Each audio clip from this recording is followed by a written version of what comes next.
Hello, good morning, good afternoon, or good evening, wherever you are on this beautiful planet of ours. Welcome to Earth911's Sustainability in Your Ear. This is the podcast conversation about accelerating the transition to a sustainable carbon neutral society, and I'm your host, Mitch Ratcliffe. Thanks for joining the conversation today. The water crisis is one of the most pressing issues facing our planet, with climate change, population growth, and pollution threatening the availability of clean water worldwide. One company is working to tackle this problem head on. It's called Spout, a California-based startup that has developed an innovative solution. It's a sleek kitchen device, the Spout Monolith, that produces pure drinking water from the moisture in our air. Our guest today is Reuben Vollmer, CEO of Spout, who turned a personal challenge into a mission to solve water scarcity and water quality issues. Reuben recently contributed an article to Earth911 that mapped his journey into the world of water, which began with an unexpected letter that his family received during a drought in 2010. It warned them that their olive farm's well could be restricted. In other words, they were getting their water cut off. Reuben's article explains his experience designing a device to capture water from the air, a water dispenser that addresses two significant global challenges: dwindling water supplies and the rising contamination of drinking water by microplastics and other pollutants. Spout's atmospheric water generation technology makes high-quality, microplastic-free water accessible to homes and businesses while avoiding the environmental damage caused by plastic bottles and by depleting our natural water sources.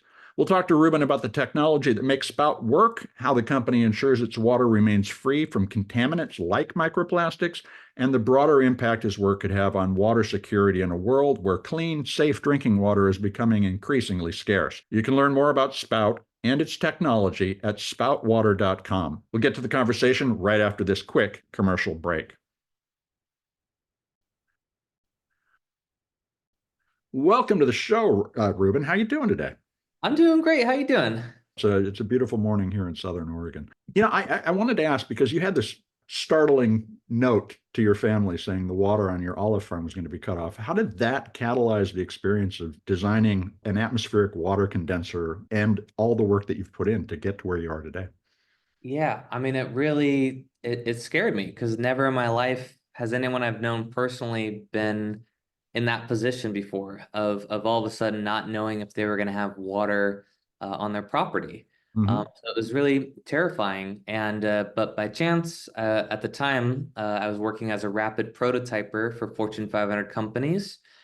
And literally the next morning after I heard what their problem was, I was just walking my dog and I noticed all the dew on a grassy field. Mm-hmm. I thought, what if I could build a machine that could capture that dew and, help my family with their water sourcing issue?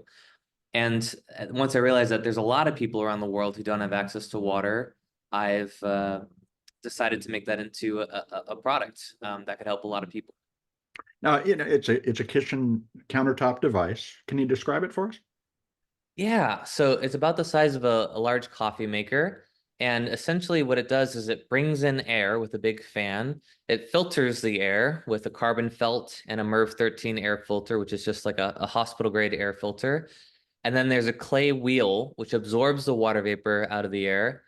And then that wheel turns and is heated. And that heat causes the moisture to leave the wheel. And then Mm-hmm. we condense that hot, moist air. And then we filter it essentially. And then we put it in the pitcher. And then you can pull the pitcher out of the machine and use it to fill up your whatever you want. And it's a half-gallon pitcher. So basically, the machine works to create water from air until the pitcher is full, and then the machine shuts off. And there's actually 21 different steps of filtration throughout the machine, which I could get into later. But fundamentally, we're making about 2 to 2.5 gallons of fresh drinking water a day from the air wherever you plug in this machine. What are some of the challenges you had to overcome to make a device like this? Oh my gosh, so much. It's been actually, about 9 years of developing this. So there's been innumerable challenges, but in the beginning, like I made this very large machine that was very heavy, very loud, and it was kind of ugly. And it had essentially it was a big white box with a hose sticking out of it. And it turns out that that wasn't very appetizing to people. They didn't look at the device and think, oh, I want to drink that water. So there's like a whole design kind of humbling that had to happen because I approached it as an engineer. I made a product that was like, this thing makes water wherever you want. But I didn't think as a designer in terms of making a product that was actually attractive to people, made them want to drink that water. That was a big hurdle. I mean, working with people, learning how to be a CEO, learning how to lead teams was a challenge. I definitely used to be more of a jerk that I've learned to soften and really love my team and follow them instead of demand that they follow me. So there's been a lot of personal growth along the way. Yeah, there's so many hurdles. Even if like the machines used to leak, that was a big problem for people. So it's like if it leaks, then that could be a problem for, people's floors or for their countertops. And so how do we make a device that does not leak no matter what? That was a big technical hurdle that we had to figure out a solution for. And now we have that. Yeah, I mean, honestly, I could go on and on and on, but those are some of the first ones that came to mind. Well, and you also relate how what you learn from consumers about their feelings, both about bottled water and what's coming out of the tap. How did that shape the thinking about going to a kitchen device versus, solving the problem on the farm? Well, what I've realized being out in the world is that most people don't love their water. So if they buy bottled water, they feel guilty about, quote unquote, recycling the bottled water, which unfortunately doesn't happen very often. They feel guilty for using something for 60 seconds that's going to last 500 years. Mhm. They don't feel good drinking water that comes out of plastic bottles because it just doesn't feel right. As a human, I think you immediately get the sense that there's something plasticky about the water. And then with tap water, with stories about what's happening in Flint, Michigan, and Jackson, and different cities across America, it just kind of degrades the faith that people have in their government and in the municipal water supply. So that, people want to feel good when they drink water. It's supposed to make us feel good. It's supposed to add to our health and give us energy. But when people have to, wrestle with the guilt or the insecurity of drinking out of plastic bottles, or Mhm. again the lack of faith in the municipal water supply and in the government, they need a new solution. So I realized that that's exactly where we can come in, where our machine, you get to own your own source of water. It's completely microplastic free. It's the purest water you could get, and it's not because we have these crazy filters. It's because we're actually making it from scratch, taking the individual water vapor molecules out of the air. And people really like that. They really like owning their own source. It gives them a deep sense of security. Well, and you described the kind of the response from people that you've tested this with is kind of amazement that it seems like magic in that Arthur C. Clarke sense that, Mhm. advanced technology always appears as magic first. How are you going to take that amazement and turn that into the kind of marketing and outreach that's going to be necessary to reach scale? It's honestly been pretty easy, actually. The machine really sells itself. Especially kids, like when kids see the machine, they just light up because this is transformational technology. We are taking air, obviously a gas, and turning it into a liquid, into drinking water.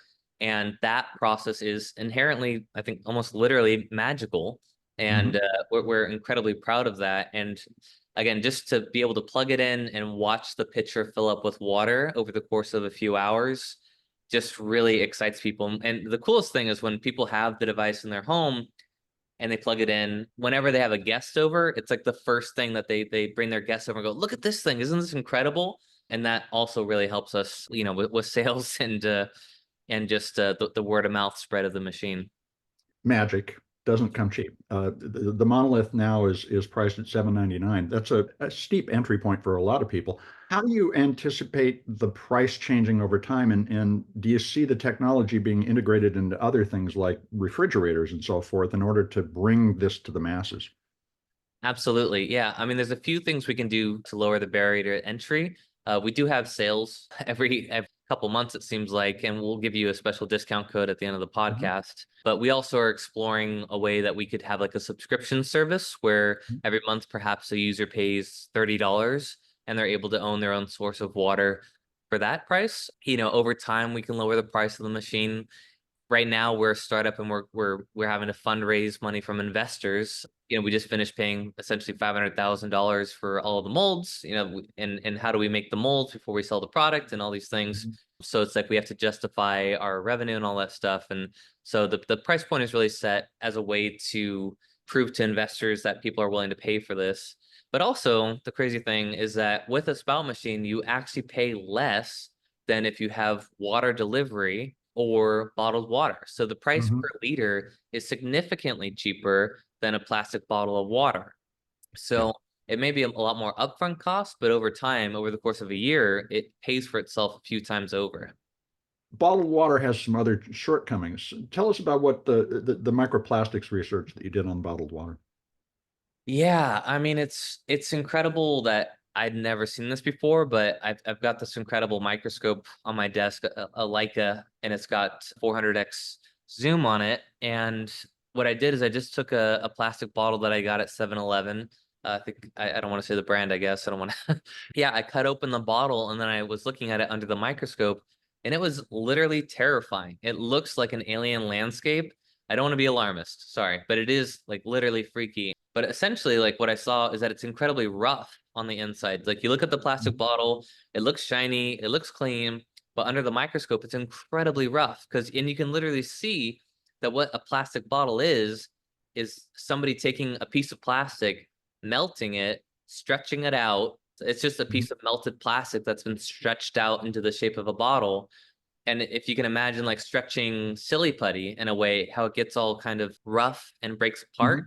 that's exactly what's happening inside of the plastic bottle. So, and again, it's really fascinating. Like at the neck of the bottle, you see kind of like, it looks like almost little bushes and trees of plastic where it's just peeled up a bit. And then like on the bottom of the bottle, you can see like different amounts of plastic and different kinds of plastic. It looks like they're swirling together in this toxic Mhm. stew. I mean, again, it's hard not to speak harshly against it because it is literally terrifying to look at. Again, I really encourage your viewers to check out these pictures, or try to find your own pictures, or if you have a microscope, check it out. Make sure I'm not, crazy, but it is really terrifying what it Let looks me ask like. this, because microplastics are also in the air now. Oh yeah.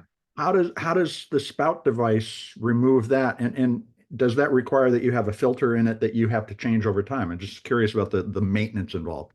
Absolutely. Yeah. So we've done everything we can to ensure the quality of the water, which you're probably going to hear me say many times, but essentially we've got this robust air filter, which is again a hospital grade air filter, submicron air filter, which means it's able to take out any particles that are less than, 1/40th the width of a single strand of hair, incredibly small particles in the air.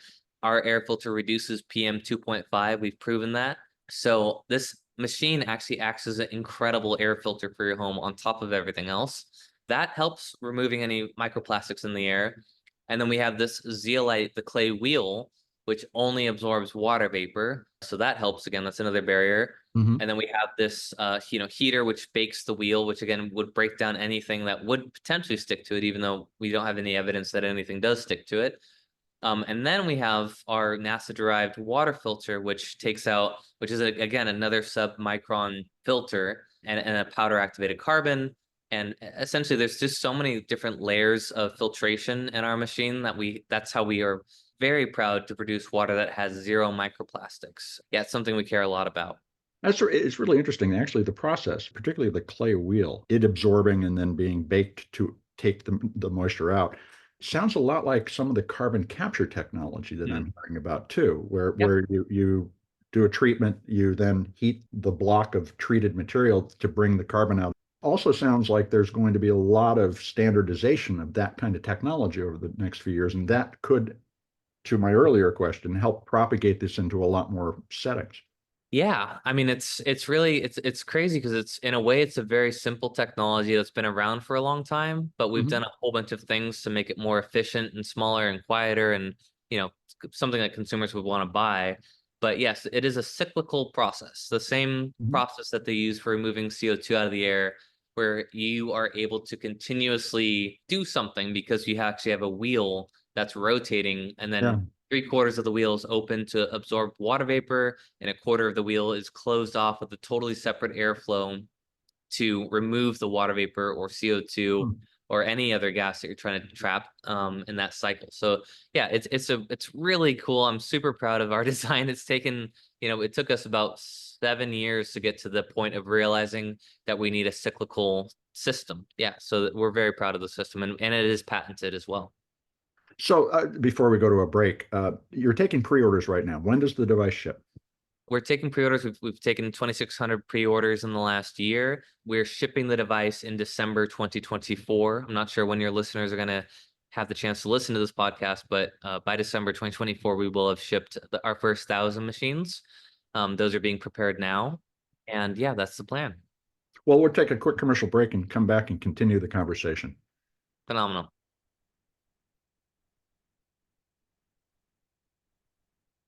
Now let's get back to the conversation with Reuben Vollmer. He's CEO of Spout, which recently launched the Spout Monolith, a kitchen device that makes water from atmospheric moisture. So, Reuben, as I was thinking about all this and the technology of carbon capture that you just described being sort of similar, we're going to be doing a lot to the air. Could harvesting water from the air at scale, when millions of people are doing it, change weather patterns? Could we inadvertently do things that we don't expect? Yeah, I mean, it's a great question. And it was one of the earlier questions I got when I was working on this technology was people were like, well, what happens when you take the water vapor out of the air? Don't we need that? And so the crazy thing is, and this is like the greatest blessing slash surprise of my life, is that according to NASA, the most abundant greenhouse gas on Earth is water vapor, Mm-hmm. not CO2, which is crazy. I talked to a lot of people in climate, venture capitalists, et cetera. Almost nobody knows that water vapor is actually the most abundant greenhouse gas on Earth. So what's happening is that the water vapor in the air holds on to heat in our atmosphere. That's how we get these hurricanes. And the more heat in our atmosphere, the more water vapor is created from our oceans. As you warm up water, more of it begins to evaporate. Mm-hmm. So we're stuck in this positive feedback loop, which is causing global warming. It's definitely a major factor of it. The warmer the planet is, the more water vapor is created, the more water vapor in the air, the more heat the atmosphere can hold on to.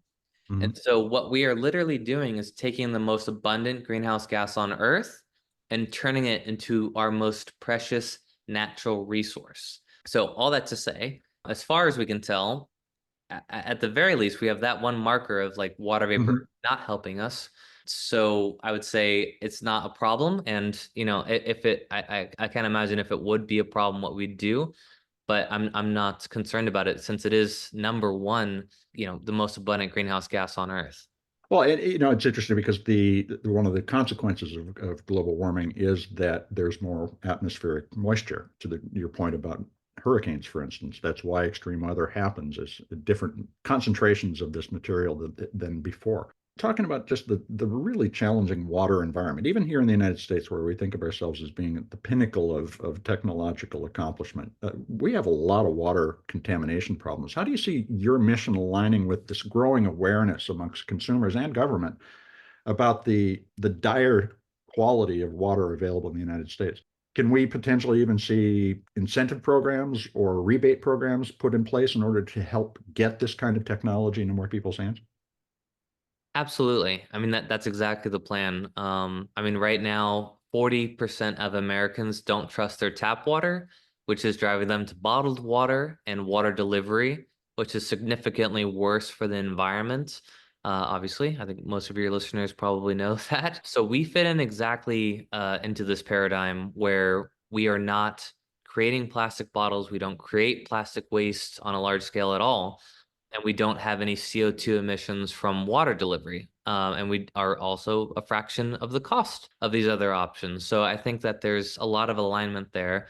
And yeah, the sad thing is that we can't rely on our municipal water system. I can't knock our municipal water system because I actually have tremendous respect for the engineers, the men and women who Mhm. work tirelessly to deliver water to hundreds of millions of Americans. That is such an incredible feat of engineering. But I believe that that quality of water isn't intended for drinking.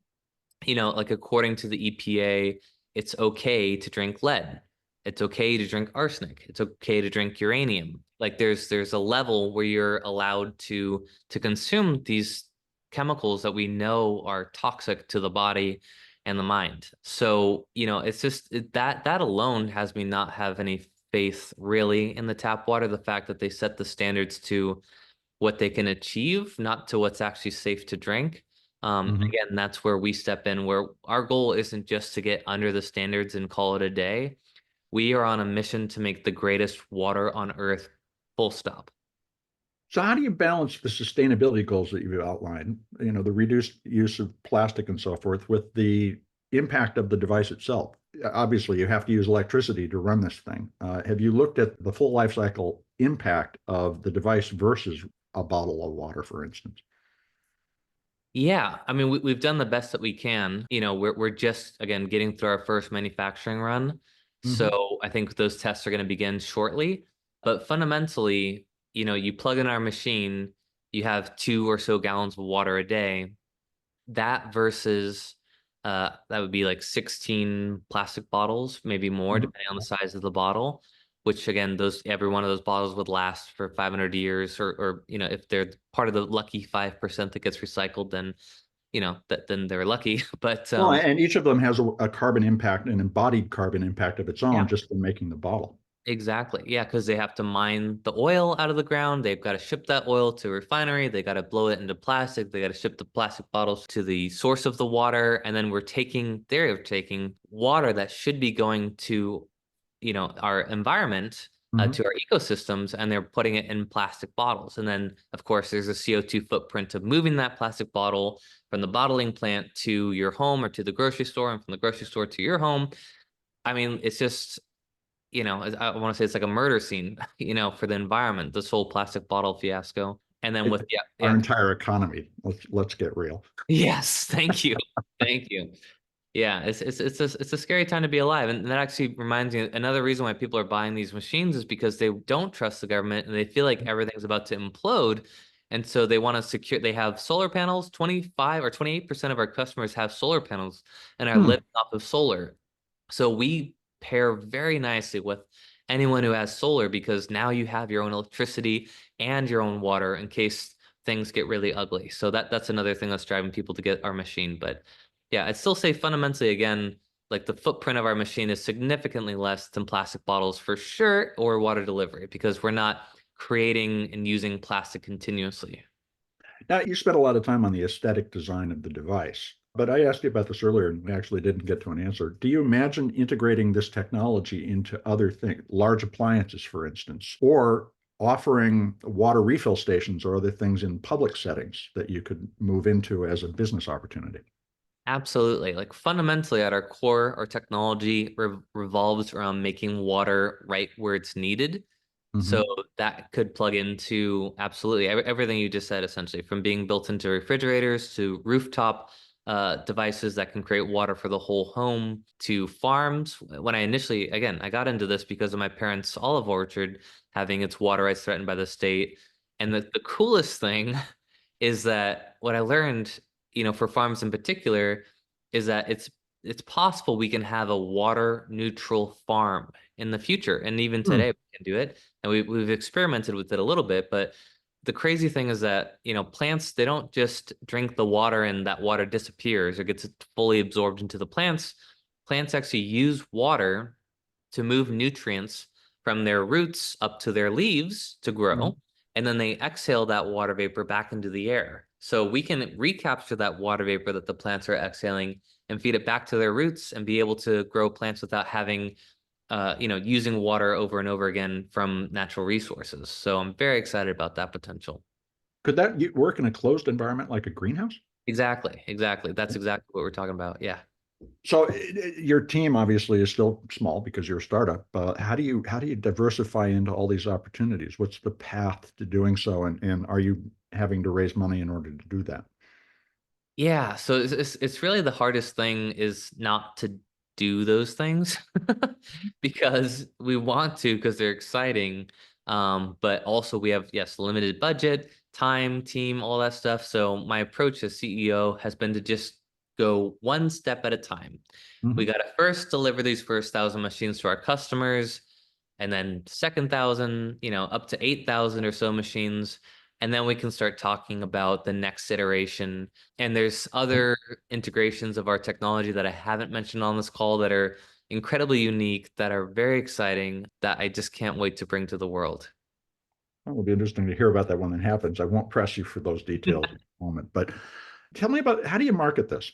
This is an interesting story. You already kind of talked about the fact that even some sort of survivalist approaches to this messaging are intrinsic in it because people are worried about the reliability of the infrastructure.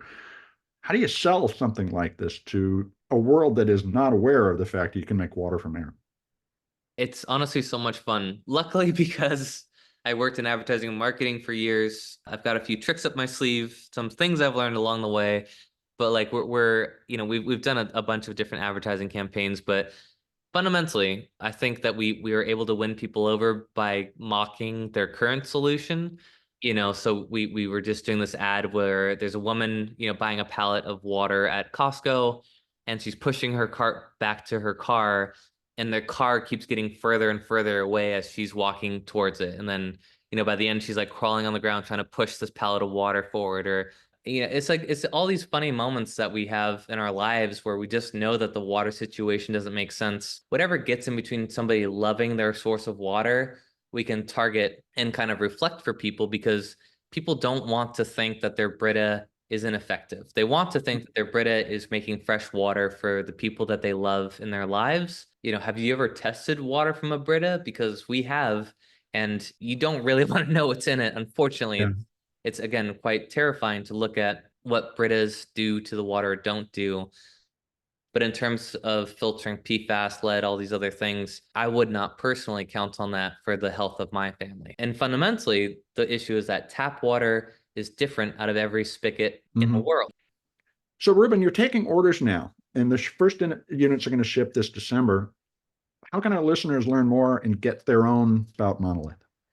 Yeah, thanks for asking. So the discount code is Mitch911. That's just a little shout out for your listeners. And yeah, if they pre-order a machine today, they will get one in December 2024. So again, I'm not sure when people will be listening to this, but we will give people $100 off their order for listening to this podcast and for being your fan. We'd love to get to meet your listeners and help them get a new source of water. Well, thank you. We appreciate that. It's been a fascinating conversation, Reuben. Thanks for spending time with us today, and we're looking forward to hearing about those future technological innovations. Yeah, my pleasure. I hope to be back on soon. That was my conversation with Reuben Vollmer, founder and CEO of Spout Water, maker of the Spout Monolith, a countertop device that harvests clean drinking water from the air. You can learn more about the company and pre-order a monolith at spoutwater.com. And if you use the discount code Mitch911, which is all capitalized with no spaces, no dashes, Mitch911, you can get $100 off on your order. Thanks, Spout and Reuben, for a nice deal. Now, water distribution feels like a practice set in stone. It's the way we've done things always, and that tends to anchor people in the habits and mores of their times, and that prevents change. Water production and distribution needs a good swift kick in the form of a surprising alternative to the way that we've done it during the industrial era. The Spout monolith may be one of those kicks. We're surrounded by water in the atmosphere, and according to a June 2022 study by the University of Reading in the United Kingdom, the total water vapor in the atmosphere is increasing by about 1% a decade due to climate change. 1% may not sound like a lot, but the United States Geological Survey reports that the planet's atmosphere contains 12 trillion gallons of water. So 1% more water vapor represents 120 billion gallons of water. If we extrapolate from that, we can expect that over the period from 2010 to 2050, as much as 480 billion gallons of additional water vapor will be migrating into the air, and that's about half the human consumption of fresh water annually. All that water is expected to drive hurricanes and extreme weather events, causing trillions of dollars in damage. But maybe, just maybe, harvesting water from the sky could be one facet of how we help solve the water crisis while alleviating some of the damage caused by human activity. It's a story worth exploring, so stay tuned to Sustainability in Your Ear as we continue to ask questions of innovators and experts in this field. And I hope you'll take a moment to spread the word about this podcast or any of the more than 490 interviews in our archives. Folks, by writing a review on your favorite podcast platform, you help your neighbors find us. You are the amplifiers that can spread more ideas to create less waste. So please Tell your friends, your family, your coworkers, the people you meet on the street that they can find sustainability in your ear on Apple Podcasts, Spotify, iHeartRadio, Audible, or whomever they prefer to find their podcast goodness with. Thanks for your support. I'm Mitch Ratcliffe. This is Sustainability in Your Ear, and we will be back with another innovator interview soon. In the meantime, folks, take care of yourself, take care of one another, and let's all take care of this beautiful planet of ours. Have a green day.